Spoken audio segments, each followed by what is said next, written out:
ang mga missiles ng Shaldag Mark V Fast Attack Interdiction Craft ng Philippine Navy ginamit na. Ito nga po mga idol ang pinakabagong mga barko ng ating bansa. Yan ang pag-uusapan natin, pero bago yan, kung bago ka lang sa aking channel, ay huwag mong kalimutang mag-like, subscribe at hit mo na rin ang notification bell button para lagi kang updated sa mga bagong videos natin.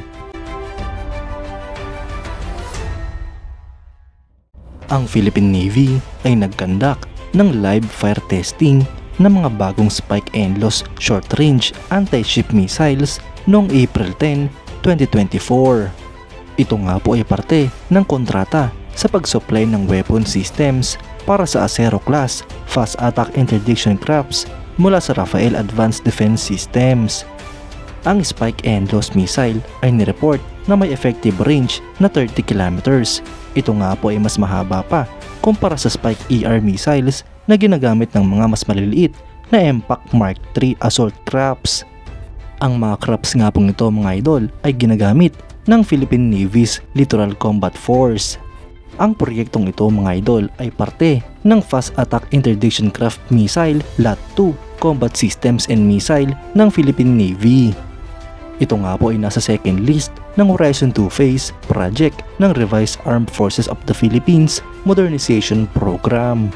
Ang Shaldag class patrol boat ay isang class ng mga maliliit ngunit mabibilis na mga patrol boats na dinevelop para sa Israeli Navy na nilaunch noong 1989.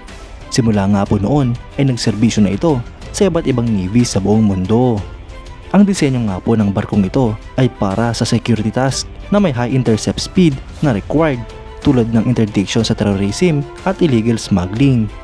Ang salient features nga po nito ay high speed sa rough seas, magandang seakeeping, outstanding na maneuverability, exceptional na low slamming sa lahat ng sea states, tried decks at all speed, at very spacious at accessible na internal arrangement.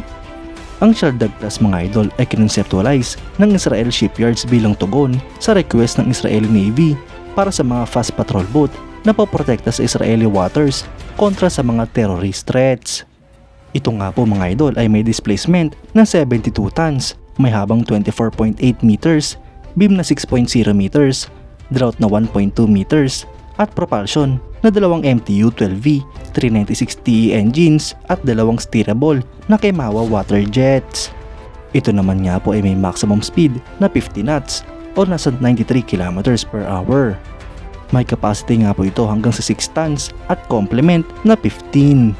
Sa armament naman mga idol ay armado nga po ito ng isang Typhoon weapon system na may 25mm gun, isang 20mm cannon at 2 0.5-inch general purpose machine guns. Sa ilang units naman ng Philippine Navy ay armado nga po ito ng Spike NLAWS missiles.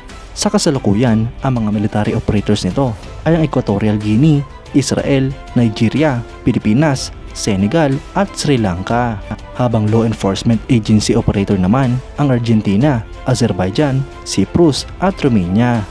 Potential operator naman nga po ng Shaldag class patrol boat ay ang Philippine Coast Guard ng ating bansa. Mga idol, maganda nga po na testing na ang mga missiles na nakakabit sa mga Shaldag Mark V Fast Attack Interdiction Craft missile ng Philippine Navy. Ito nga po ay upang masiguro na epektibo at talagang maaasahan ang mga missiles na ito kapag kinailangan. Pasalamat nga po tayo sa modernization program at nagkaroon tayo ng mga ganitong klaseng assets. Hindi pa nga po tapos ang acquisition project na ito dahil hindi pa nakukompleto ang 9 na units ng mga Shaldag Mark V Fast Attack Interdiction Crafts. Sana nga po mga idol ay makapag-acquire pa ang Pilipinas ng mga karagdagang units nito, lalo pat kailangan ng mga barko sa West Philippine Sea. Kayo mga idol, anong masasabi nyo? Comment down below for your thoughts and opinions.